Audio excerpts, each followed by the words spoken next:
तो शुभ नवरात्रि, हर दिन शुभ हो। माता रानी सबके ऊपर अपना आशीर्वाद रखें। हम मानसिक रूप से, शारीरिक रूप से और आर्थिक रूप से ग्रोथ करें, और हम हमारे साथ हमारी पूरी कंट्री ग्रोथ करे, पूरा विश्व ग्रोथ करे।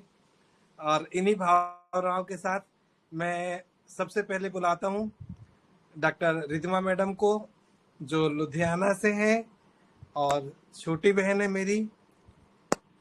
तो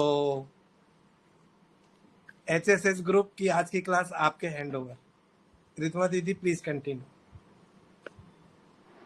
Hello everyone, a very beautiful good evening to one and all.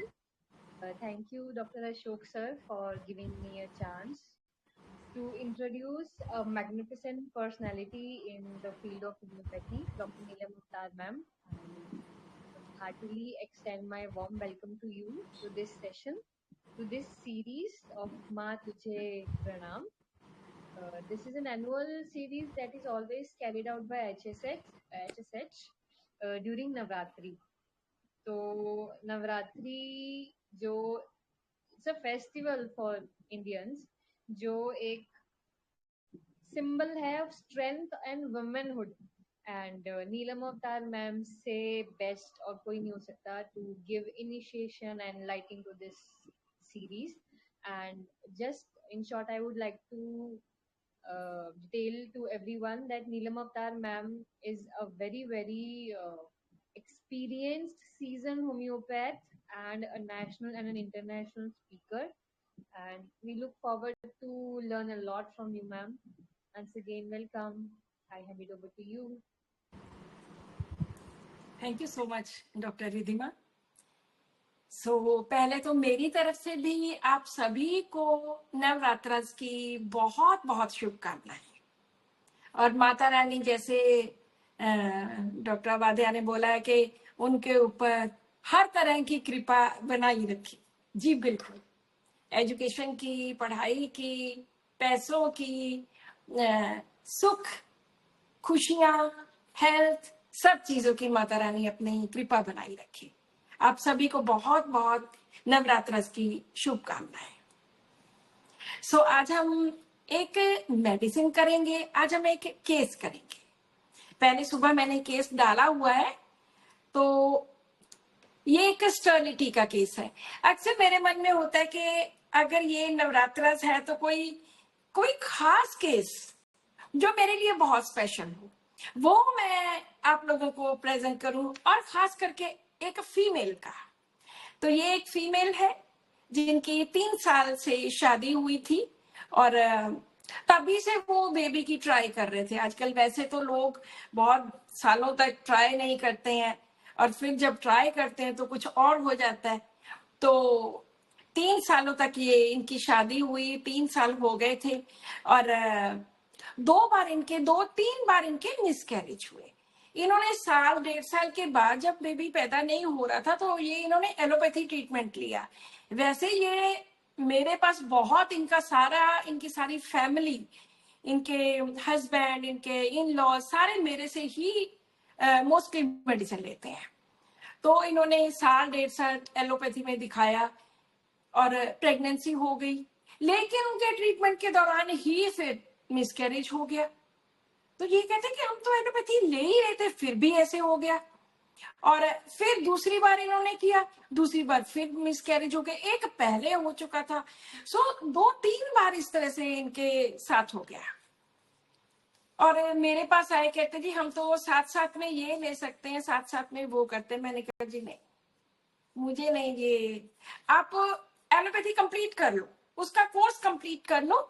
जब भी उसका कोर्स कंप्लीट होगा उसके बाद हम होम्योपैथी स्टार्ट करेंगे, क्योंकि मैं कभी भी ये नहीं चाहती होती कि पेशेंट पता नहीं एलोपैथी से हुआ, पता नहीं होम्योपैथी से हुआ।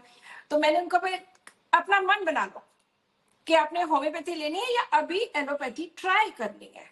वो तो पहले ही अपसेट थे एलोपैथी से, वो कहते जी एलोपैथी हमने छोड़ दी, बस आप स्टार्ट करो हमारा ट्रीटमेंट। तो उनके साथ उनके मदर इन लॉ भी आए हुए थे। मैंने कहा जी नेचर के बारे में, स्वभाव के बारे में, इन चीजों के बारे में क्या सोचते हो वो बताइए। वो तो अभी बोलने ही लगे थे। उनके दोनों की मदर इन लॉ और डॉटर इन लॉ की बनती ही बहुत है, क्योंकि जब भी दोनों आती हैं इकट्ठी ही आती हैं। और मैंने कभी ऐसे नहीं देखा कि कोई चिड़चिड़ वाला कोई साहब कि ये क्या बता रही हैं ये वो, नो। मैंने हमेशा उनको बहुत कॉर्डियल माहौल में दोनों को देखा है, और अक्सर दोनों आती हैं। मैंने कहा जी अपने स्वभाव के बारे में बताइए कि कैसा स्वभाव है, कैसी नेचर है। तो उनके मदर इन लॉ बोलने लगे जी बहुत अच्छी है, बहुत ज्यादा सबका ध्यान रखने वाली, और बहुत माइल्ड है, कोई लड़ाई झगड़ा नहीं, कोई टेंशन नहीं, और पढ़ी लिखी है, इंटेलिजेंट है, बड़ी इंटेलिजेंट है, इंजीनियरिंग की है, एमबीए की है, और बड़ी होमली गर्ल है। हम तो सब बड़े खुश हैं इससे, क्योंकि ये बहुत नाइस, बहुत अच्छी, हमेशा घर के कामों को सबसे पहले जो प्रेफरेंस देती है। इसका होता है कि घर के काम, सबको खाना देना। हालांकि मदर इन लॉ भी अभी यंग ही है, कोई इतने ज्यादा बहुत ज्यादा बूढ़े नहीं है, वो भी सारी हेल्प करवाते थे। तो कहते सबको घर को संभालना, वो सारा ये करती है, बड़ी काम, बड़ी शांत, बड़ी रिजर्व, कोई ज्यादा लड़ाई झगड़ा नहीं, बोलना नहीं। हाँ रो पड़ती है कई बार, और बहुत जल्दी रो पड़ती है, लेकिन इसको हमेशा प्यार ही चाहिए होता है। So this was the case. मैंने उनसे 4-5 महीने उन्होंने दवाई खाई, जो भी दी मैंने, उसके बाद प्रेगनेंसी होगी, उसके बाद उनके बेटा हो गया, और अभी 6 महीने भी नहीं हुए थे बेटा हुए को, सेकंड प्रेगनेंसी नेचुरली हो गई विदाउट एनी मेडिसिन। तो दिस वाज द केस। बहुत सारे डॉक्टर्स ने इसको बहुत अच्छे तरीके से सारा कुछ लिखा कि किस तरह का क्या क्या रूब्रिक्स, और एक बिल्कुल सिंपल केस था। मेरा तो हमेशा एक ही मेरी बात हुई है कि जब भी कभी कोई केस बताओ, जब भी कभी कोई लेक्चर दो, तो उसमें इतना सिंपल होना चाहिए कि हर कोई इजीली अंडरस्टैंड कर सके। तो जैसे मैंने केस लिखा तो बहुत सारे डॉक्टर्स मेरी मेडिसिन पे पहुंचे।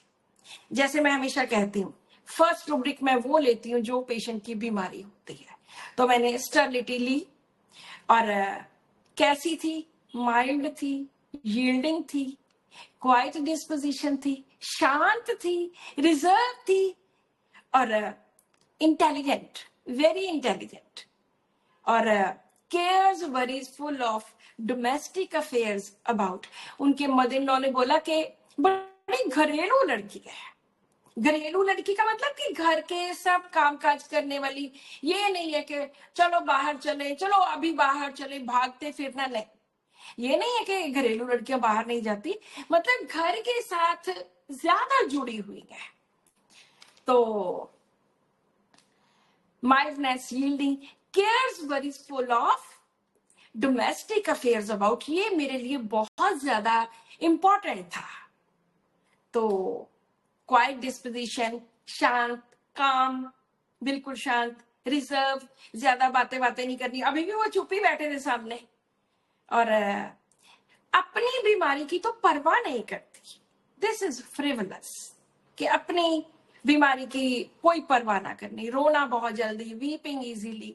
और जब ये मैंने सारे के सारे रूब्रिक्स डाले, तो I had 2 medicine, one was pulsatilla, one was sepia, और थर्ड आई थी सिलिशिया एंड नेट्रामेयोर, वो एक 2 रूब्रिक और छोड़ के थी।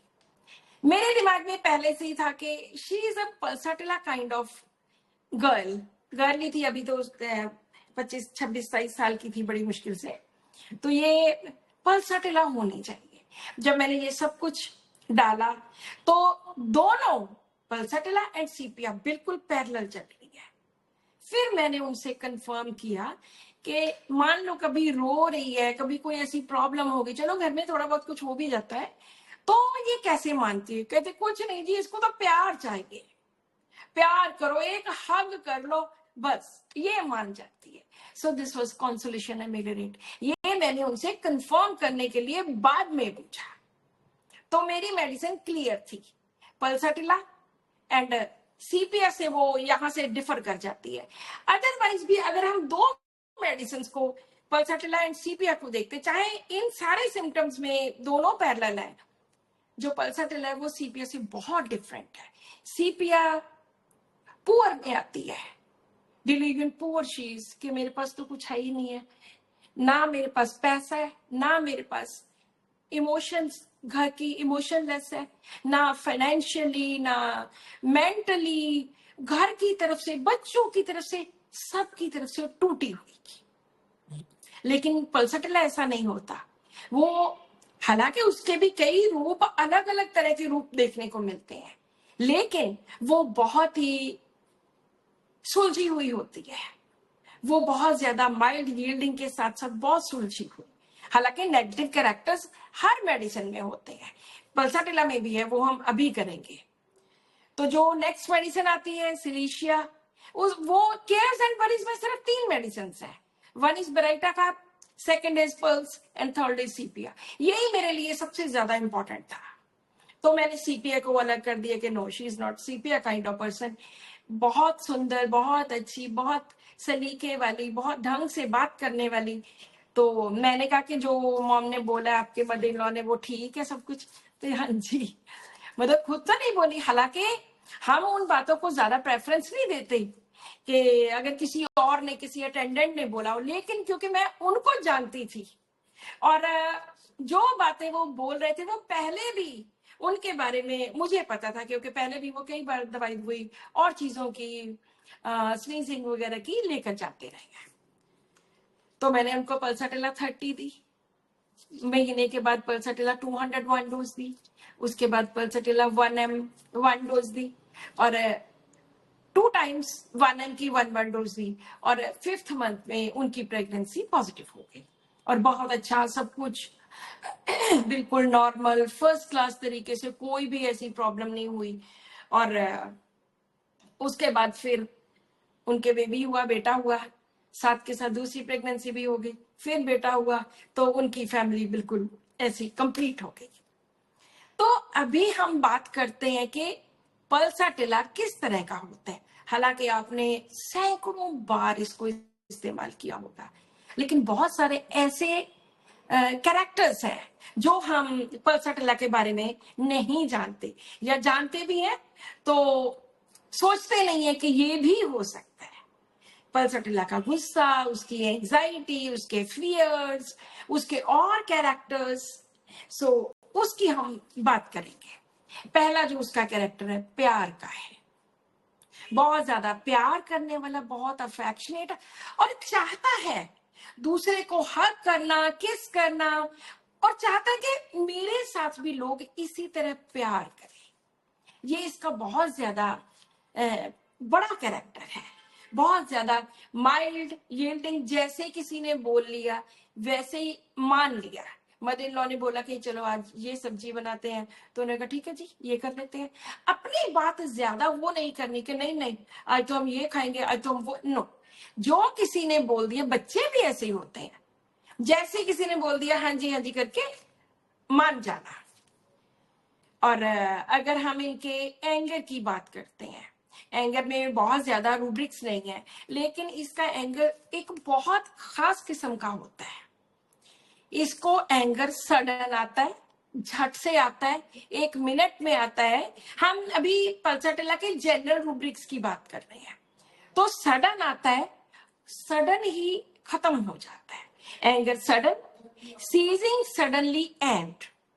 और गुस्से में ये करता क्या है, बहुत गुस्सा आता है, बिसाइड्स वनसेल्फ बीइंग, उसमें ये बोलना बंद कर देता है, ये रूठ जाता है, बोलता ही नहीं है। ये नहीं कि आगे से बोलेगा बहुत ज्यादा, ये भी गालियां निकालेगा, नहीं, ऐसे नहीं। ये एंगर सडन है, एंगर विद टैकिटर्निटी, या कई रिपोर्टरीज में लिखा है anger indisposed to talk, indisposed to।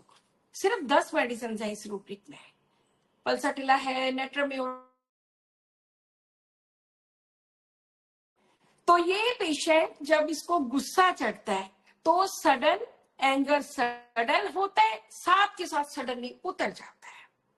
तो अगर सोचें कि एंगर चढ़ता क्यों है, गुस्सा आता क्यों है, एक तो इसको लगता है कि इसको घर वाले पूछते नहीं है, निग्लेक्ट का फैक्टर इसका बहुत बड़ा होता है कि मुझे कोई पूछता नहीं है, मेरी कोई वैल्यू नहीं है, मैं अपने कमरे में अकेली बैठी रहती हूँ, कोई मेरे पास नहीं आता, कोई मुझे पूछता नहीं है। तो फिर ये इतनी माइल्ड है कि ये खुद ही उनके पास जाती है। क्यों जाती है? क्योंकि ये कहती है कि डिल्यूजन, निग्लेक्टेड शी इज, और अगर ये ना गई उनके पास तो फिर तो ये लोग बिल्कुल ही नहीं पूछेंगे। फियर ऑफ बीइंग निग्लेक्टेड, दोनों के दोनों चीजें, delusion neglected and fear neglected, दोनों इसमें है कि मुझे तो ये पहले ही ये लोग नहीं पूछते, मैं तो पहले ही अपने कमरे में अकेली बैठी रहती हूँ। तो अगर मैं लड़ने लग गई या मैं ज्यादा इस तरह से बातें करने लग गई, ज्यादा बोलने लग गई, तो फिर तो ये लोग बिल्कुल भी नहीं पूछेंगे। इस तरह का इसका एंगर होता है। एंगर में ये गुस्से में रूठ के पड़ जाती है, बैठ जाती है, और थोड़ी देर के बाद अपने आप ही मान जाती है। अगर हम बात करते हैं इसके ये आंसर्स देने का तरीका, हम सिर्फ वो इंपॉर्टेंट बातें करेंगे जो मैं अक्सर इन पेशेंट्स में देखती हूँ। अगर हम आंसरिंग की बात करते हैं कि कैसे ये जवाब देती है, यस और नो, हाँ में और ना में।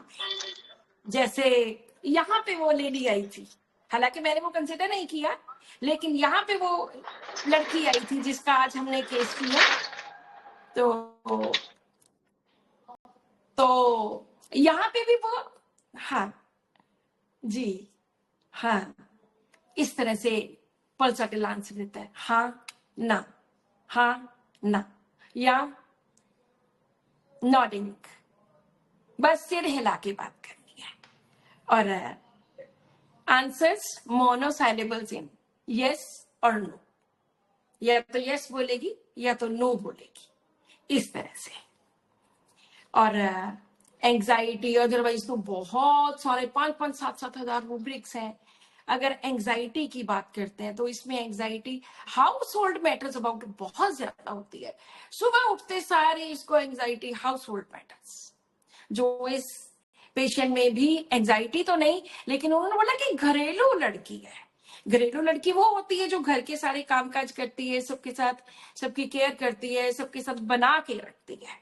तो इसको सुबह उठते सारी एंजाइटी हो जाती है, किसी उसके लिए क्या बनाऊंगी, उसके लिए क्या करूंगी, उसके लिए क्या करना है, बच्चों को स्कूल भेजना है, सुबह morning anxiety, house hold matters about morning. और उसके लिए वो करती भी क्या है, केयर्स फुल ऑफ मॉर्निंग। किस चीज की? Domestic affairs. House hold and domestic, ये दो वर्ड्स हैं जो कितनी बार इसमें आए हैं, कभी एंजाइटी में कभी केयर्स में। डिल्यूजन तो बेहद है, लेकिन जो हम डिल्यूजन यूज करते हैं वो एलोन वाला फैक्टर इसका बहुत है। Delusion alone in the world, 9 medicine है। सारी मेडिसिन की वैसे मेरी वीडियो बनी हुई है, पल्सटिला की भी वीडियो बनी हुई है। आप मेरी प्लेलिस्ट में जाके मेरे यूट्यूब चैनल पे डॉक्टर नीलम अवतार सिंह लिखिए, तो वहां पे आप देख सकते हो। बहुत सारी मेडिसिन है, बहुत 670-80 के करीब मेरी वीडियोस हैं, जिनमें पल्सटिला भी है, ओपीएम है, लैकेसिस, ऑरोमेट और पता नहीं क्या क्या कहती, तो उसमें पल्सटिला भी बनी है। एक पल्सटिला के साथ बनी है डिल्यूजन एलोन शी इज, उसमें जो 9 मेडिसिन है उनको मैंने सब 9 की 9 मेडिसिन को मैंने एक्सप्लेन किया है, तो आप वो भी वीडियो देख सकते हैं। अब हम बात करते हैं इसके सेकेंड कैरेक्टर की, जो बहुत ही ज्यादा इंपॉर्टेंट है। वो कैरेक्टर है उसका डिजायर्स का। किस तरह की डिजायर्स होती हैं, क्या वो चाहता क्या है, कितनी डिजायर्स होती हैं। एक सेकंड में एक सेकंड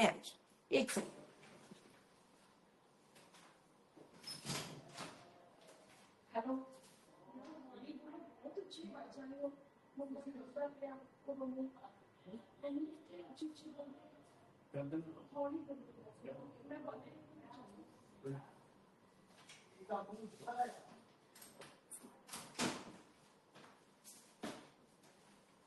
जी सो जो इसका नेक्स्ट बहुत इंपॉर्टेंट कैरेक्टर है, बहुत सारे लोगों को पता नहीं है उसके बारे में, वो इसकी ग्रीड का है।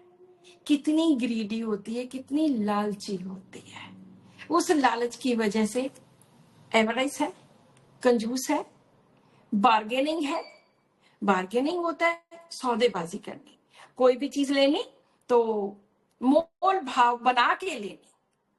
उसमें सिर्फ 3-4 मेडिसिन है, one bryonia and silicea and sulphur and pulsatilla. और ग्रीड कितनी है, डिजायर्स, फुल ऑफ डिजायर्स, बहुत ज्यादा इच्छाएं, डिजायर्स फुल ऑफ, इनडेफिनेट, इतने desires, unattainable things desire for, जो चीज अटेन भी नहीं की जा सकती, जो चीज प्राप्त भी नहीं की जा सकती, उसके लिए डिजायर्स है। और सबसे ज्यादा कितनी greed, wants everything for herself, हर चीज मुझे चाहिए, वॉन्ट्स ऑल फॉर हरसेल्फ। इसमें सिंगुलर पल्सटिला है। अदरवाइज हम सोचते हैं कि कितना अच्छा बंदा है, लोगों को कितना दान करता होगा, कितना माइल्ड है, पर उसमें ग्रीड बहुत ज्यादा है, डिजायर्स, इच्छाएं बहुत है, ग्रीड है। और मुझे क्या चाहिए, मुझे हर चीज चाहिए, वॉन्ट ऑल, सब कुछ फॉर हर सेल्फ, खुद के लिए चाहिए। और लोगों से जेलस करना, उसके पास ये चीज है। लोगों से एनवी करना, उसके पास ये चीज है। मेरे पास ये है कि खो ना जाए। एनवी और जेलस में क्या फर्क होता है? एनवी में होता है कि दूसरे के पास एक चीज है, उसने मर्सिडीज ली है, मेरे पास क्यों नहीं है, मुझे भी चाहिए, दिस इज एनवी।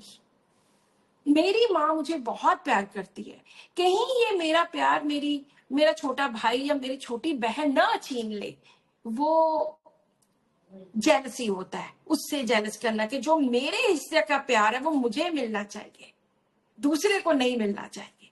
सो ऐसे छोटे छोटे डिफरेंसेस होते हैं।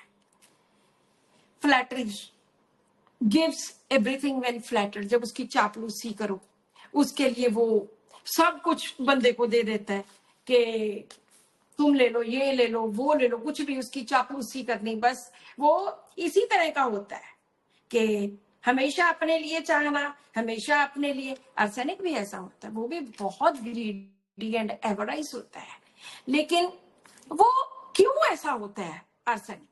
क्योंकि जब हम पीरियोडिक टेबल की स्टडी करते हैं, जो भी क्वालिफाइड डॉक्टर्स हैं, +2 की हुई है, उनको पता है कि पीरियोडिक टेबल क्या होता है। उसमें कुछ कॉलम्स हैं, 18 कॉलम्स हैं और 7 रोज है। उनको डॉक्टर जैन शॉल्टन में बहुत डिटेल में उन्होंने उसके ऊपर सारा काम किया।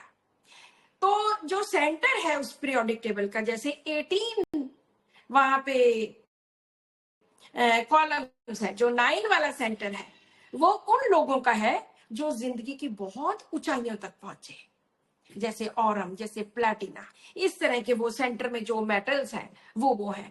और पहले जिंदगी की 0 से 1 से स्टार्ट होता है, 9 तक आकर बिल्कुल ऊपर चढ़ जाते हैं, टॉप में जिंदगी की ऊंचाइयों को छूते हैं, और उसके बाद धीरे धीरे धीरे धीरे गिरते और 18 में आके वो खत्म हो जाते हैं।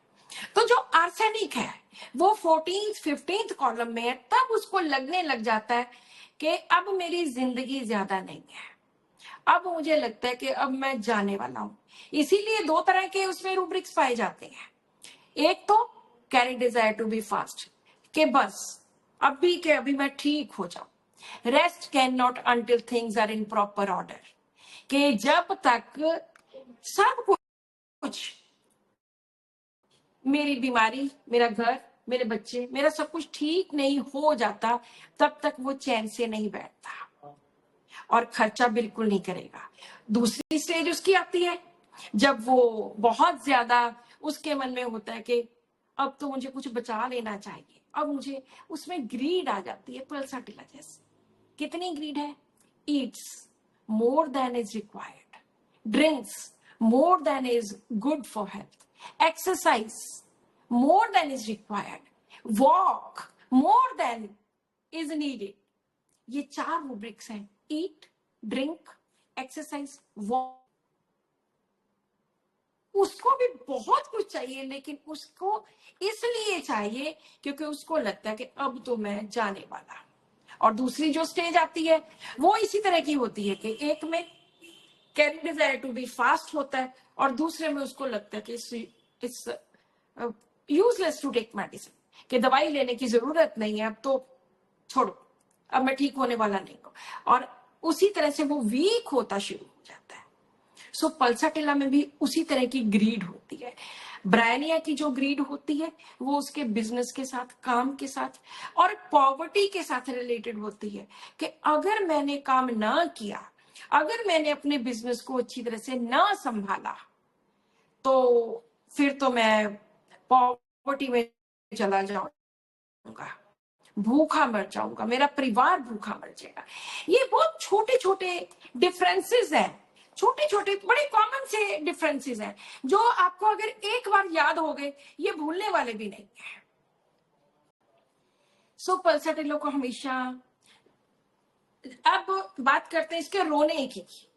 अब जो मेरे पास लेडी आई थी वो तो रोई नहीं, लेकिन मैंने कंफर्म करने के लिए उनसे पूछा कि मान लो कोई घर में बात हो जाए, ये रो पड़े, तो वो कैसे? अगर कॉन्सोलेशन एग्रीवेट वाले होते या एंगर टॉक इंडिस्पोज टू वाला कोई और होता तो वो कहता ये नहीं बोलती एंड उसके मतलब में इसको तो एक हग कर लो, एक प्यार से थोड़ा सा मना लो, ये तो झट से मान जाती है। बात बात पे रोना और झट से मान जाना, 2 मिनट में मान जाना, ये पल्साटिला का बहुत बेसिक कैरेक्टर है। उसमें 3-4 बहुत इंपॉर्टेंट, नंबर 1 अलोन बीइंग, के अकेला है, नंबर 2 निग्लेक्ट, नंबर 3 रोना धोना बहुत ज्यादा, और केयर्ड एंड केयरेस्ट, के मुझे कोई प्यार करे, मुझे कोई दुलार करे, जैसे वो किस करता है कि दूसरे को किसेस करनी, उसी तरह वो खुद को भी चाहता है कि मुझे भी कोई हग करे और मुझे प्यार करे। और बिजनेस की, काम की, बिजनेस क्या होता है? बहुत बार हम बात करते हैं कि बिजनेस तो कामकाज, किसी का व्यापार होना चाहिए, लेकिन वो बिजनेस कई बार हम मेटाफोरिकली बच्चों की पढ़ाई को भी लेते हैं, लेडी के जो घर वाले काम है उसको भी ले लेते हैं कि किसी भी तरह का ये बिजनेस। और ये कई बार कॉकुलस के बिल्कुल क्लोज आ जाती है कि कॉकुलस भी बहुत माइल्ड है, वो भी बहुत यील्डिंग है, हर एक की बात मान लेनी, हर बात में कॉम्प्रोमाइज कर लेना, लेकिन कॉकुलस में कोई भी ग्रीड नहीं होती, कोई बार्गेनिंग नहीं होती, फियर पॉवर्टी नहीं होती, ऐसा कुछ भी नहीं होता, कोई रियूंड वाला एवरेज वाला फैक्टर नहीं होता। अगर हम कॉकुलस के किंग पिन की बात करते हैं तो this is the vision of doctor ML Sahgal, जिन्होंने इतनी सुंदर मेडिसिन को इतना इजी हमारे लिए यूज करने के लिए बना दिया कि जो हमने पहले कभी यूज ही नहीं की थी। तो कॉकुलस का जो किंग पिन है that is recognize reality and accepts. घर का जैसा माहौल है वो उसको रिकॉग्नाइज करना कि ठीक है, ऐसे ही है, ये ऐसे ही चलेगा, चलता रहने दो, उसको एक्सेप्ट कर लेना। और जब एक्सेप्ट करना तो हैप्पीली करना, कंटेंटेडली करना, ये बहुत ज्यादा इंपॉर्टेंट है कॉकुलस के लिए, क्योंकि वो एक कंटेंट पर्सन है। वो लड़ाई करके ये बात नहीं करता कि चल ठीक है रहने दो, नहीं कोई मानता तो नासी, नहीं, वो हर बात में कॉम्प्रोमाइज करेगा। यहां तक के कॉकुलस का जो छोटा बच्चा है, अगर मान लो उसको भी बुखार हो गया तो भी वो कॉम्प्रोमाइज करेगा, वो अपनी मम्मा को बोलेगा मम्मा प्लीज आप अपना काम करो, कोई बात नहीं, मैं तो लेटा हुआ हूँ, डोंट वरी फॉर मी। और पल्साटिला में क्लिंगिंग बहुत होती है, बच्चों की उसकी माँ के साथ क्लिंगिंग। अगर हम नक्सवोमिका से पल्साटिला का कंपैरिजन करते हैं तो नक्सवोमिका भी फास्टिडियस है, पल्साटिला भी फास्टिडियस है, एंजाइटी बिजनेस अबाउट है, बोस्टर है एंड एवराइस है, दोनों में है, दोनों में fastidious, avarice, anxiety business, boaster, squander through ostentation, puls nux vomica, fear opinion of others दोनों में है, फियर गेट टॉक्ड अबाउट दोनों में है, कितने, क्योंकि पॉलीक्रेस्ट मेडिसिन है, दोनों में बहुत चीजें आती हैं, आर्सेनिक के साथ भी बहुत कुछ है। लेकिन नक्स वोमिका वाला एक वॉर्न आउट बिजनेसमैन है। पल्साटिला बिजनेस की कभी इस तरह की बातें नहीं करेगा जो नक्स वोमिका वाला करेगा। उसको एंजाइटी होगी अपने काम काज की, वो अपने घर वालों से टूटा हुआ और बाहर वालों के साथ, स्ट्रेंजर्स के साथ बहुत ज्यादा खुश रहता है। एंड कोई नक्स वोमिका में बार्गेनिंग नहीं है, कोई रोना धोना नहीं है, एंड अलोन वाली, निग्लेक्ट वाली ऐसी कोई भी उसमें फैक्टर्स नहीं है। इसके ऑपोजिट उसमें है क्या? उसमें जेनरोसिटी है। वो जितने पैसे कमाता है, जैसे हम बहुत बड़े बड़े बिजनेसमैन देखते हैं, अभी जैसे हमने हमारे पंजाब में इतने फ्लड्स के साथ कम से कम 2000 विलेजेस में बिल्कुल पानी भर गया, उनकी जमीन खत्म हो गई, उनके घर टूट गए, उनका सामान, यहाँ तक कि 10-10 फुट तक पानी आया, पूरी एक छत पानी के नीचे चली गई। तो कितने लोग ऐसे आए जेनरोसिटी वाले, कितने सिंगर्स, कितने बहुत बड़े बड़े जो आर्टिस्ट, कलाकार, वो लोग आए, उन्होंने जेनरोसिटी दिखाई। तो इसमें नक्स वोमिका में ये बहुत पैसे कमाता है और बहुत पैसे बांटता भी है। इसमें generosity towards strangers and average as regards to his family. अपने घर वालों के लिए ये कुछ नहीं करता, लेकिन बाहर वालों के लिए ये बहुत ज्यादा उनको दान करता है। जेनरस टू, सिर्फ 5 मेडिसिन है जिसमें नक्स वोमिका है, ओपीएम है, स्टेफी है, कार्बोवेज है, एक आदि और है। जेनरोसिटी, जेनरस 2, TOO, बहुत ही ज्यादा जेनरस। अगर कोई 100 रुपीज मांगता है उसको 1000 रुपीज देता है, इस तरह का। और उसका कॉन्सोलेशन के साथ कोई वो नहीं होता, कॉन्सोलेशन एग्रीवेट। आर्सेनिक की बात करते हैं, आर्सेनिक में रेस्ट कैन नॉट, उसमें भी कॉन्सोलेशन बिल्कुल नहीं होती। एंड आर्सेनिक वाला ऐसे ज्यादा रोता नहीं है, इन जनरल नहीं रोता, लेकिन कभी कोई ऐसी बात होगी, ही वीप्स लाइक अ चाइल्ड, बच्चों की तरह फिर रोता है। अदरवाइज जल्दी जल्दी वीपिंग वाले रूब्रिक्स में वो नहीं है। और ये बोस्टर होता है, फुकरा होता है, फुकरे होते हैं जो डिंगे मारने वाले लोग, पल्साटिला ऐसा होता है। बोस्टर्स, स्क्वेंडर्स थ्रू ऑस्टेंटेशन, वैसे तो पैसे खर्चने नहीं है, एवरेज है, लेकिन लोक दिखावे के लिए ये पैसे खर्चता है। एंड नक्स वोमिका भी ऐसा होता है। नक्स वोमिका तो शरेआम ही करते हैं ना, जो जितने स्ट्रेंजर्स होते हैं उनके लिए वो बहुत ज्यादा दानी होता है। एंड आर्सेनिक में भी कोई बार्गेनिंग नहीं होती, और बहुत ज्यादा जो इनके मेन कैरेक्टर्स का, निग्लेक्ट का, एलोन का, वो ये इनमें, इन लोगों में चलता ही रहता है। अदरवाइज तो ये बहुत बड़ी बड़ी मेडिसिन हैं, चाहे इनको सारा दिन पढ़ाते रहो तो भी ये खत्म नहीं होती, इतनी ज्यादा वो है। अगर हम पल्साटिला के और सीपिया के एक चीज की बात करते हैं, रिकवरी की बात करते हैं कि वो ठीक हो जाएगा या नहीं हो जाएगा, तो पल्साटिला को हमेशा शक रहता है, पता नहीं ठीक होगा कि नहीं होगा, डाउटफुल रिकवरी ऑफ, कि पता नहीं यार, पता नहीं। जब हमारे पास भी आते हैं, हम 3 तरह के पेशेंट्स में मैं डिवाइड करती हूँ। एक पेशेंट वो होते हैं जो कहते हैं हाँ जी डॉक्टर साहब, लो ठीक हो जाएंगे, क्यों नहीं होएंगे, वो होपफुल में आते हैं। दूसरे होते हैं डाउटफुल वाले, पता नहीं डॉक्टर साहब, दवाई दो तभी पता चलेगा कि ठीक होऊंगा कि नहीं होऊंगा, देखो। और तीसरे होते हैं नहीं नहीं नहीं डॉक्टर साहब, ये क्या ठीक होनी, इतनी बड़ी बीमारी, एलोपैथी इतनी ले ली मैंने, ये क्या ठीक होने वाली बीमारी है, डिस्पेयर अबाउट रिकवरी। सो ये 3 चीजें मेन होती हैं, होपफुलनेस, डाउटफुल एंड डिस्पेयर। अगर हम पल्साटिला की बात करते हैं तो वो डाउटफुल होता है, पता नहीं ठीक होएगा नहीं होएगा। और अगर सीपिया की बात करते हैं उसमें डिस्पेयर होती है। इसके साथ एक और मेडिसिन आती है जहां पे कॉन्सोलेशन एग्रीवेट है और होपफुल ऑल्टरनेटिंग विद डिस्पेयर।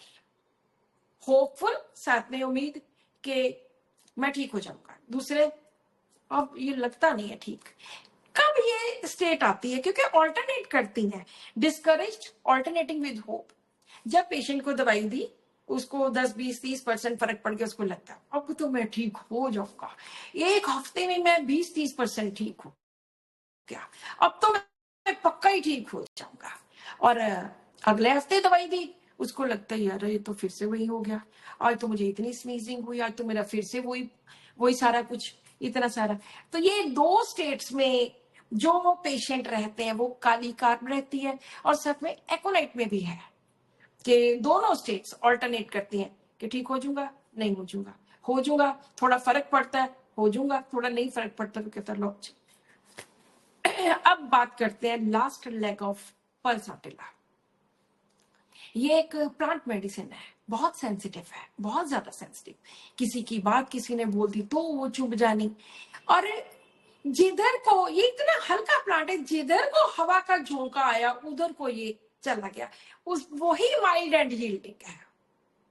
और इसको गर्मी बहुत ज्यादा लगती है, इसको लगता है कि जैसे मेरे सारे कमरे में ये हॉट बैलून है, गर्म हवा है, और हमेशा ये चाहता है कि मैं बाहर चला जाऊं, खुली हवा में चला जाऊं। Anxiety hot air as a fin. हम ये तो बहुत कॉमन सी बात हम बहुत पहले से पढ़ते हैं कि पल्साटिला को खुली हवा, बाहर ओपन एयर बहुत अच्छी लगती है। और पल्साटिला शादी करने के लिए मना कर देता है, ये कहता है कि मैंने शादी नहीं करनी, एवर्शन टू मैरिज। उसके लिए 2 रीजंस हैं। पहला रीजन रिलीजियस अवर्शन, उसको लगता है कि उसके धर्म के अकॉर्डिंगली शादी नहीं करनी चाहिए, कि रिलीजियस होने की वजह से वो शादी नहीं करता। Religious aversion, aversion to sex opposite religious aversion. और दूसरा, वो होमोसेक्सुअल्स होते हैं, वो फीमेल है तो फीमेल को प्यार करेगी, मेल है तो मेल को प्यार करेगा, इसलिए ये लोग शादीशुदी करने में ज्यादा विश्वास नहीं करते। और इनको लगता है कि marriage seemed unendurable idea of the idea of marriage seems unendurable, कि हमारी शादी तो ज्यादा चलने जुलने वाली है नहीं, लगता नहीं कि हमारी शादी चलेगी, क्योंकि ये होमोसेक्सुअल्स होते हैं। और love with one's own sex, homosexuality, aversion to opposite sex, aversion to women, homosexuality with, aversion to men, क्योंकि होमोस होने की वजह से ही ये दूसरे लोगों की तरफ अट्रैक्ट नहीं होते। और कभी कभी इनको एक डिल्यूजन है बहुत इंपॉर्टेंट, जो मैंने 2-3 बार लोगों में इस्तेमाल की है। Delusion bed, naked man is wrapped in bed clothes with her. उसको लगता है कि मेरे बेड में कोई, मेरे साथ एक कोई नेकेड न्यूड मैन लेटा हुआ है। सो मुझे लगता है कि हमने इसके सारे के सारे, टिमिडिटी होती है, बैशफुल होता है, बहुत ज्यादा टिमिड होता है, बहुत ज्यादा कातरता होती है इसमें। So I think we have done most of the important characters of pulsatilla. Otherwise हम इसको देखना शुरू करें तो इसमें तो 5, 7, 8 हजार माइंड के रूब्रिक्स है, इतने ज्यादा रूब्रिक्स है। सो एक और केस मेरे पास है जिसमें पल्साटिला ने उनकी भी स्टर्निटी थी, वो भी मैं छोटा सा आपको केस बताती हूँ। ये एक लड़की है, जब मैंने शुरू में वीडियोस बनाने स्टार्ट की, इट वाज इन 2020 में, तो मैं मेरी अभी 10-12 वीडियोस ही आई थी, दिसंबर की बात है, सितंबर में मैंने स्टार्ट किया था। तो इन्होंने मेरी पीसीओडी की कहीं से वीडियो देखी, तो वहां से इन्होंने मुझे फोन किया कि मुझे पीसीओडी की प्रॉब्लम है, मुझे लगता है कि कहीं इसकी वजह से मैं, मेरी अभी वो she was 21 at that time, कि इस वजह से कहीं कोई आगे मेरी प्रॉब्लम ना आए। तो मैंने कहा कोई बात नहीं, नहीं आती। और फिर इनकी अमेरिका में बहुत सारे लोग बहुत जल्दी शादी कर देते हैं, जैसे हमारे यहाँ पे बहुत ट्रेंड हो गया लेट मैरिजेस का, बच्चे शादी नहीं करवाते, कितनी 30-35 साल एज हो जाती है, और फिर कोई ना कोई कॉम्प्लिकेशंस हो जाती हैं, क्योंकि हर एक को अपने क्या कह सकते हैं कि अपने करियर की ज्यादा चिंता होने लग गई है एज कंपेयर टू फैमिली। तो वो उनका पीरियड्स वगैरह ठीक हो गए, लेकिन ये उन्होंने 1-2 महीने 4 महीने ली, उसके बाद ये लास्ट ईयर ये मेरे पास फिर से आए 3 साल के बाद। मुझे कहते हैं कि 6 महीने हो गए मेरी शादी को, तो हम तो कोई ऐसा यूज भी नहीं कर रहे कि प्रेगनेंसी ना हो, तो मुझे मेरे पीरियड्स अभी भी कई बार इरेगुलर हो जाते हैं, तो प्लीज आप कोई दवाई दो। मैंने कहा ठीक है। मैंने पूछा तो वो कहते कि गुस्सा मुझे सडन आता है और फिर थोड़ी देर के बाद मुझे पछतावा भी हो जाता है। सडनली पछतावा साथ के साथ नहीं, लेकिन पछतावा होता है कि क्योंकि गुस्से में बोल दिया तो फिर पछतावा तो होता ही है। और ठंड मुझे बहुत ज्यादा लगती है, लेकिन ओपन एयर में मुझे लगता है कि मुझे बहुत अच्छा लगता है। जल्दी से रो पड़ना, जल्दी से मान जाना, ये सब कुछ करके भी मैंने उनको पल्सा दिला दी और 4-5 महीनों के बाद उनकी प्रेगनेंसी होगी और उनके बेटा होगा। सिमिलरली एक और मेरे पास स्टर्निटी का केस आया। ये मैंने केस पहले बताया हुआ है, जो मैं अभी बताने जा रही हूँ। ये दोनों जो बताए वो बिल्कुल न्यू केस है, वो भी पल्साटिला का था।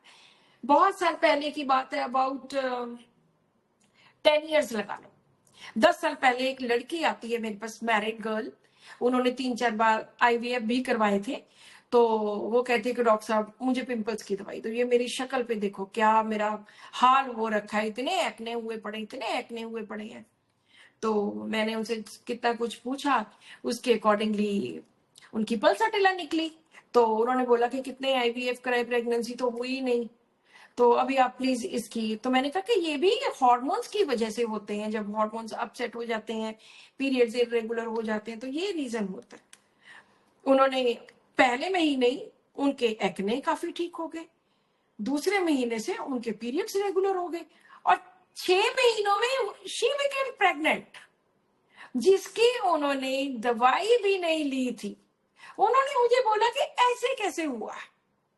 तो मैंने बोला कि आपके हार्मोन्स नॉर्मल हो गए, पीरियड्स नॉर्मल हो गए, सिस्टम नॉर्मल हो गया, तो प्रेगनेंसी अपने आप हो गई। हमारे होम्योपैथी में ऐसे नहीं होता कि हम आपको प्रेगनेंसी के लिए अलग दवाई देंगे, लिवर के लिए अलग देंगे, किडनी के लिए अलग देंगे। नो, आपका हमने सेंटर पकड़ना है कि क्या प्रॉब्लम है, कैसी प्रॉब्लम है। वो पकड़ा गया, जितनी जल्दी पकड़ हो जाएगा, जितने अच्छे ढंग से पकड़ हो जाएगा, उतनी जल्दी पेशेंट ठीक हो जाएगा। सो उसमें भी पल्साटिला ने बहुत अच्छा काम किया था। तो मुझे लगता है कि पल्साटिला वैसे ही इन सब केसेस में बहुत ज्यादा, जहां पे सिम्टम्स मैच करें, वो बहुत ज्यादा जरूरी है। ये नहीं कि इसको स्पेसिफिक सोच के ये हर एक को देना शुरू कर दो। तो पल्साटिला से उनके भी बहुत अच्छी प्रेगनेंसी हो गई और माता रानी ने जैसे अब वो हमारे पर कृपा करेंगे, आप सबके ऊपर कृपा करेंगे, वैसे उन पेशेंट्स के ऊपर भी कृपा हुई और बहुत अच्छे उन्होंने तीनों के पहले वाले के 2 बेटे हुए, दूसरे वाले के बेटा हुआ, ये जो लास्ट केस है उसमें उनके बेटी हुई थी।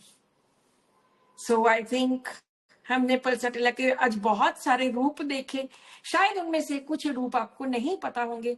आज आपने पहली बार वो न्यू जो उसकी ग्रीड है, जो उसका बिजनेस है और कई चीजें सुनी होगी। So this is all about pulsatilla.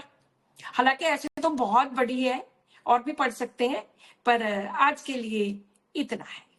आप मेरी वीडियोस YouTube पे जाके प्लेलिस्ट में देख सकते हो, उसमें पल्साटिला की 3-4 वीडियोस है, वो भी सुन सकते हो। सो एनी क्वेश्चंस, किसी भी सिम्टम के बारे में, रूब्रिक के बारे में, किसी मेडिसिन के बारे में कुछ भी पूछना हो तो आप पूछ सकते हो।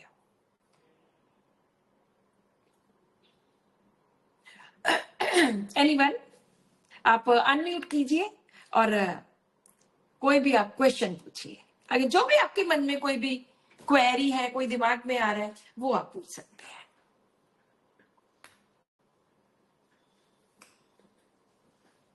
मेरी होम्योपैथी की जो गाइड टू रूब्रिक्स एक बुक है, ये तो बहुत सारे डॉक्टर्स ने ली है। इसमें मैंने सारे माइंड के, टोटल माइंड के 800 से ज्यादा रूब्रिक्स है और सब रूब्रिक्स तो बेअंत है। ये 650 पेजेस की बुक है और सारे रूब्रिक्स को मैंने हिंदी एंड इंग्लिश में एक्सप्लेन किया है। अगर आपको लगता है कि आप माइंड पे प्रैक्टिस करना चाहते हैं और बहुत ज्यादा क्लैरिटी नहीं हो रही, तो आप ये बुक मेरे से मुझे मैसेज कीजिए। 1299 इसकी कॉस्ट है, तो आप मेरे से ये बुक भी ले सकते हैं। जी, अभी डॉक्टर साहब कोई बोलने लगे थे। जी कहिए। मैम नमस्ते। नमस्ते जी। मैम तीसरे वाले केस में कौन सी रूब्रिक आपने लिया था? कौन से वाले केस में? ये थर्ड इनफर्टिलिटी के केस में। थर्ड नहीं, थर्ड जो केस था वो एक्ने वाला था। बस पल्सटिला की यही कि वो जो लड़की थी वो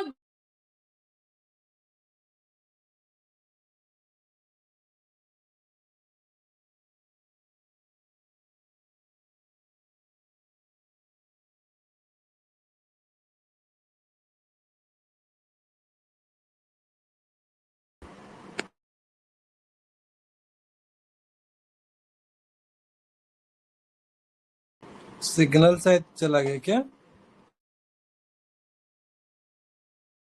उनकी तरफ से नेटवर्क जी इशू सर, हाँ हाँ हाँ, नेटवर्क नहीं मिल रहा सर, भैया लग रहा कोई है। कॉल आया होगा सडन,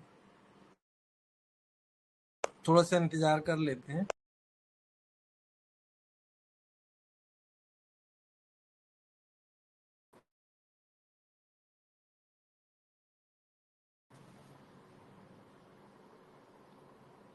मुझे लगता है कि मेरा फोन ये डिस्कनेक्ट हो गया था आपसे। तो किसी के मन में कोई और query regarding any other thing, कुछ भी पल्सटिला को छोड़ के कब कुछ भी मन में आता हो कि ये समझने वाली चीज है या ये पूछने वाली चीज है, good anything. Evening ma'am. Good good evening ma'am. जी। मैम मैं भी माइंड मेथड में नहीं हूँ। मुझे कल एक लेडी आई, मैं बहुत कंफ्यूज हूँ उसको देख के। वो आई और वो बोली कि बैठते ही मैंने पूछा क्या हुआ, उनके हस्बैंड भी उनके साथ थे और वो रोना स्टार्ट कर दी बहुत। तो कंप्लेन बहुत सारी थी उनको। मैं बोली क्या हुआ तो बताओ। तब बोली मुझे मतलब मुझे सिविल उसमें जाना था एग्जाम्स में, मेरे घर वालों ने मेरी जबरदस्ती शादी कर दी। मैं बिल्कुल खुश नहीं हूँ अपनी लाइफ से, मैं कोई शादी भी से भी खुश नहीं हूँ। हस्बैंड और एक बच्चा छोटा थे साथ में, हस्बैंड भी चुप थे, वो कुछ बोल ही नहीं पा रहे थे। तो मुझे कुछ समझ ही नहीं आ रहा था कि एम्बिशियस थी, मुझे पूरा समझ में आया कि हाँ एम्बिशन बिल्कुल था। बिल्कुल, उसका देखो, कोई सिविल सर्विसेज में जाना चाहता, उसका एम्बिशन देखो कहाँ पे है, कितने ऊंचे लेवल का एम्बिशन, एम्बिशियस मच और ambition loss of okay. And weeping, साथ में वीपिंग। उसका एम्बिशन वो खो गया है। Ambitious much, ambition loss of, और जो भी बाकी दो चार और चीजें हैं। तो मैं मैम तो शादी यहाँ पे ससुराल में बुक्स भी रखी हुई है ना सारी, और अगर हस्बैंड एक बार भी बोल दें कि ये कबाड़ क्यों रखी हो, तो वो फिर उतना ही रोना, उतना ही टची हो जाए, हाँ फिर उतना हाँ, ही जोर से रोना वो स्टार्ट कर देंगे। सेंसिटिव होते हैं ना, कुछ लोग बहुत सेंसिटिव होते हैं। वो डिटेल में देखो, हर केस को पूरी डिटेल में लेना है। एक ओके। ये एक पहलू है उसका कि उसका एम्बिशन पूरा नहीं हुआ, इसके साथ और भी कनेक्टेड बहुत सारी चीजें होंगी। सो आपने जब भी केस लेना है, चाहे आधा घंटा लग जाए चाहे 1 घंटा लग जाए, उसके हर पहलू को देखना है। Okay ma'am. हाँ, पहलू को देख के उनके रूब्रिक बनाओ। रूब्रिक बना के अपनी रेपर्टरी से, लैपटॉप में, मोबाइल में, जो भी आपके पास ऐप है उसमें डालिए और फिर दवाई निकालिए। हमने कभी भी ये नहीं करना कि आई या के रो पड़ी और कॉन्सोलेशन एमिलिएट, चलो पल्सटिला दे दो। इसमें कॉन्सोलेशन एमिलिएट में भी 12 मेडिसिन है।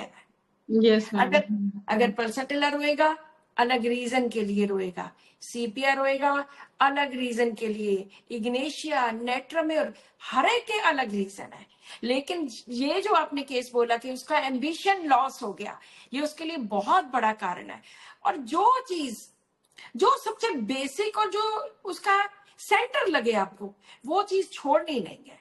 मान लो हमने 5 7 10 रूब्रिक ले लिए, 10 रूब्रिक में 2 हमने ये लिए थे, ambitious much, ambition loss of, 2 मान लो ये लिए थे। और आगे करते करते 10 रूब्रिक में से 5 रूब्रिक में एक दवाई आई और 4 रूब्रिक में दूसरी दवाई आई। या 10 में से 8 में 1 आई, लेकिन उसने एम्बिशन कवर नहीं किया, तो हम चाहे वो फर्स्ट नंबर पे आ जाए, हम वो नहीं देंगे। हमने उसके एम्बिशन को सबसे फर्स्ट प्रेफरेंस देनी है। हमारे पास ये पक्का होना चाहिए कि कहाँ पे उसकी साइकी अड़ी हुई है। अगर ये सब कुछ करेंगे तभी हम प्रॉपर ढंग से दवाई सेलेक्ट कर सकते हैं। और मैं तो हर बार एक रिक्वेस्ट करती हूँ सभी से कि प्लीज एक मेडिसिन सेलेक्ट कीजिए और एक ही मेडिसिन दीजिए। अगर आप लोग इस समाज में अपनी जगह चाहते हो, एक मेडिसिन पे काम करना पड़ेगा। और मतलब ही नहीं है कि पेशेंट ठीक ना हो। अगर पेशेंट ठीक नहीं होता ना, जरूरी नहीं है कि वो आपकी गलती है। जरूरी ये भी है कि पेशेंट फर्स्ट टाइम में कई बार ढंग से सिम्टम नहीं बताता, वो बहुत चीजें छुपा जाता है। मेरा एक नेट्रम न्यूरो का केस था और उसमें एक लड़की ने पहले अपने बारे में बताया कि मेरा किसी के साथ अफेयर हो गया, वो फलाना बंदा था, ढमकाना था। अगली बार आके मैंने बाई चांस ही उसकी नेट्रम न्यूरो निकल आई, मैंने वो दे दी। अगली बार वो आके बोले डॉक्टर साहब मैंने तो उस दिन कितनी बातें आपसे छुपा ली थी, वो तो उसकी तो मैरिज हुई है, उसकी तो शादी हुई है, उससे तो मैं शादी कर ही नहीं सकती। तो ये क्या था, ये उसने सेकंड टाइम बताया। और नेट्रम न्यूरो का ये मेन रूब्रिक है, marriage not marriage, love with married man, love with wrong person, singular, के गलत बंदे से प्यार हो गया, लव विद अपने ड्राइवर के साथ, आउट ऑफ सोशल कॉन्टेक्स्ट, अपने माली के साथ, इस तरह के प्यार करता है नेट्रम न्यूरो ड्राइवर के साथ। कि कोई भी ऐसा बंदा जो उसके लेवल का नहीं है, अब शादी करनी है, 25 साल की लड़की है 40 साल के बंदे से जो ऑलरेडी मैरिड है, उसके बच्चे हैं, उससे प्यार करती है। ये नेट्रम न्यूरो होते हैं। मेरी अभी रिसेंट 100 days 100 मेडिसिन वाली सीरीज चल रही है, 100 days 100 केसेस वाली सीरीज चल रही है, उनमें मैंने अभी नेट्रम न्यूरो के बारे में ऐसी चीजें लिखी हैं। और आप सारा दिन कम से कम 2 घंटे रिपोर्टरी को दो और 1 घंटा आप ये सब केसेस वगैरह, कितने ग्रुप्स हैं, किसी का भी केस आप सुनो, देखो और उसमें से लर्न करने की कोशिश करो। जी, any other question? Good evening ma'am. Good evening जी। मधुस्मिता जी मैम। मैम जी, पीरियडिक टेबल के बारे में थोड़ा बताइए, कैसे हम उसे यूज करेंगे प्रैक्टिस में? किसके बारे में? Periodic table. Periodic table, okay okay. जी मैम। पीरियोडिक टेबल की 2 बुक्स हैं। एक तो, एक सेकंड में इसके नीचे रखी हुई है, अभी दिखाती हूँ। एक तो डॉक्टर जैन शॉल्टन की ये बुक है, होम्योपैथी एंड मिनरल्स।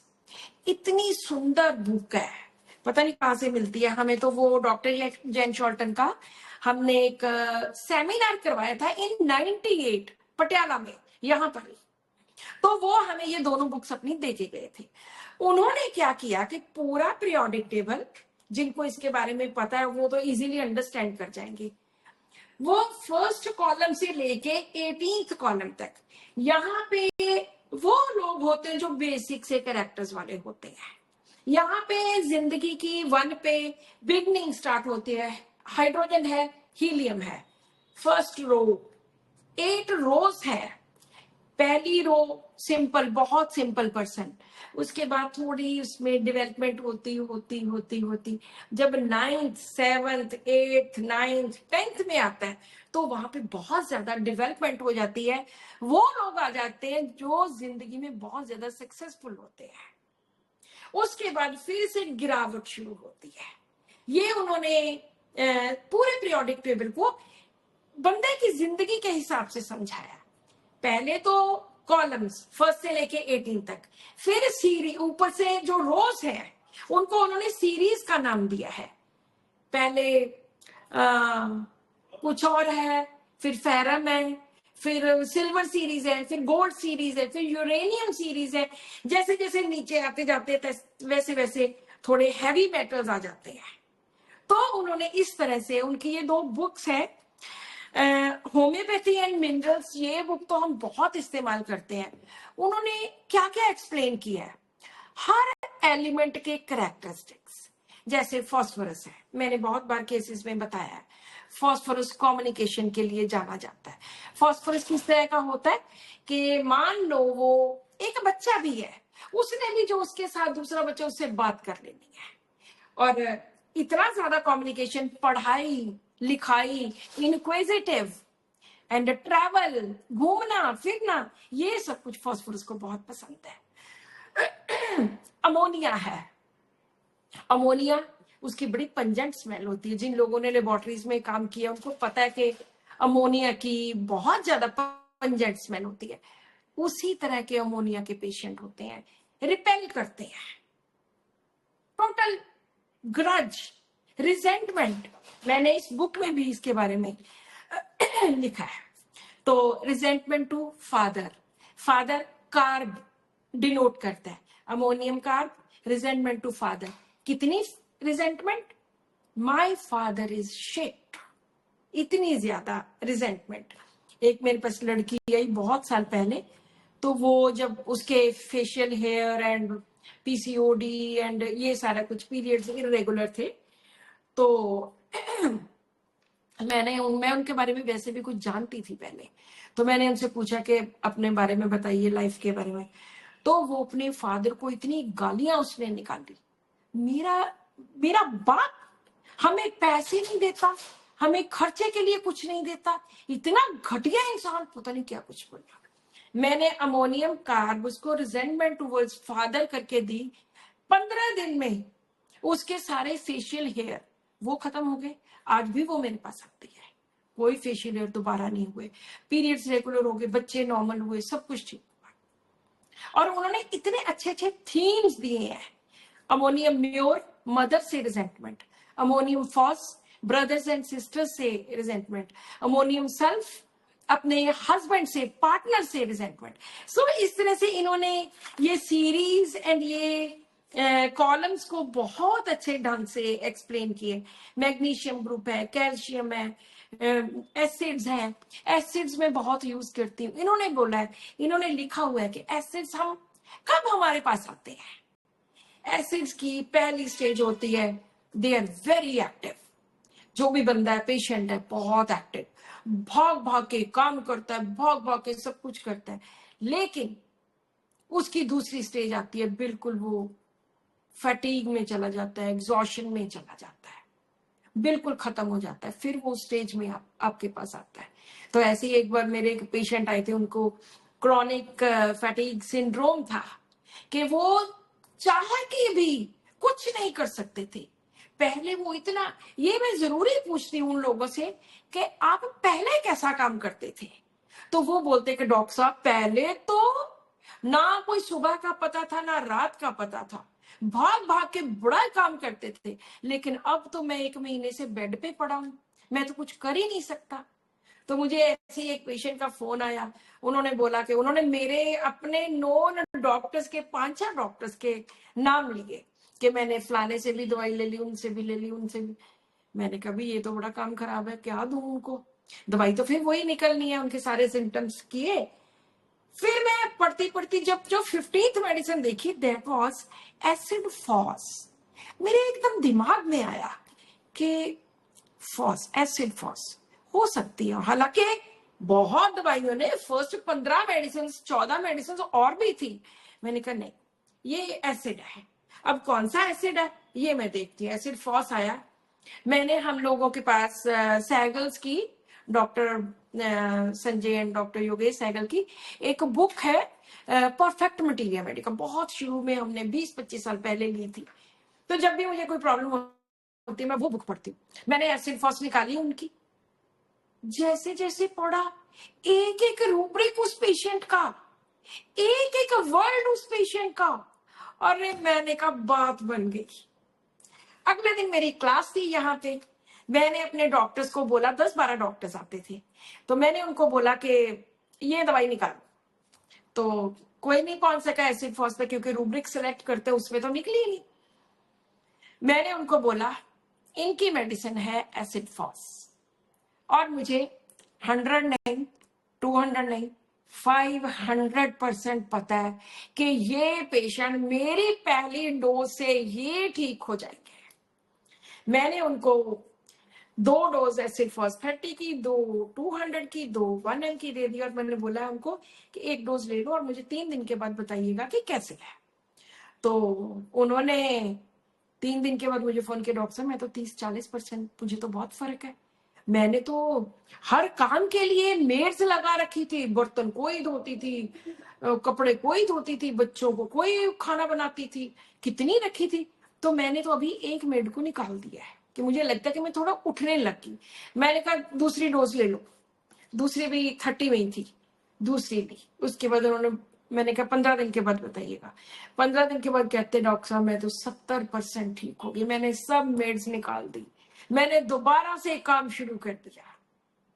अरे वाह, एसिड फॉस ने इस तरह, दवाई की सिलेक्शन जो है ना वो बहुत ही ज्यादा इंपॉर्टेंट है। तो ये जो एसिड्स का थीम है ये डॉक्टर जैन शॉल्टन का थीम है, ये होम्योपैथी एंड मिनरल्स इनकी बुक है। इसके बारे में बहुत सिंपल तरीके से उन्होंने बताया हुआ है। ऐसे सभी सारी पूरे का पूरा पीरियोडिक टेबल उन्होंने एक्सप्लेन किया हुआ है।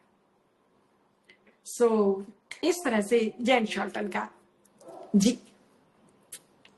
Thank you ma'am. जी मधुस्मिता, गुड। और कुछ डॉक्टर अवाध्या जी आ जाइए जी। आज माता रानी की कृपा बहुत बरसी है। मैं तो हमेशा हाथ जोड़ती हूँ कि थैंक यू जी। आप इतना बड़ा ये कार्य जो करते हो, मेरे पास शब्द नहीं है सच में। अरे कुछ नहीं दीदी, अरे कुछ नहीं। नहीं, कौन करता है ऐसा? हर बार कभी कुछ भी आता है, कभी कोई टीचर्स डे आ गया तो कर लिया, ये कोई छोटी बात नहीं है, पढ़ने के बहुत बहाने बड़ी चाहिए बात ना, है। पढ़ने के बहाने चाहिए।